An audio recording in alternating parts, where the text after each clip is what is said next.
C'est un chiffre qui est en constante augmentation depuis les 5 dernières années.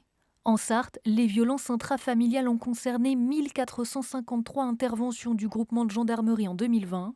90% des victimes sont des femmes. Ce ne sont pas les faits de violence qui sont en augmentation, mais les faits rapportés. Le sujet est devenu public, on en parle beaucoup. Il y a des politiques publiques qui sont menées pour pousser les victimes à déposer plainte, pour faire en sorte que le phénomène ne demeure pas caché. Donc on peut penser malgré tout qu'il y a plus de victimes de ce type de faits qui se manifestent aujourd'hui que ça n'était le cas auparavant.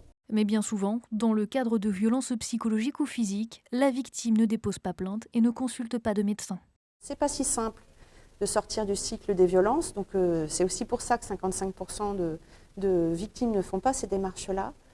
Parce qu'on détruit aussi, on peut avoir un sentiment de culpabilité important, une honte importante et le sentiment de détruire la cellule familiale, notamment par rapport aux enfants, où on peut être dans la perspective de vouloir conserver une cellule familiale.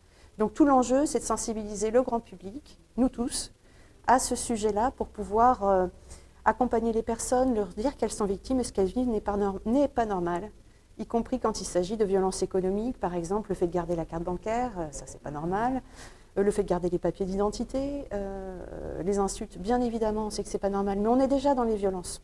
Depuis le 15 novembre, le département expérimente le dépôt de plaintes hors des murs. Les policiers se déplacent à la rencontre de la victime, un moyen d'entendre sa parole plus rapidement.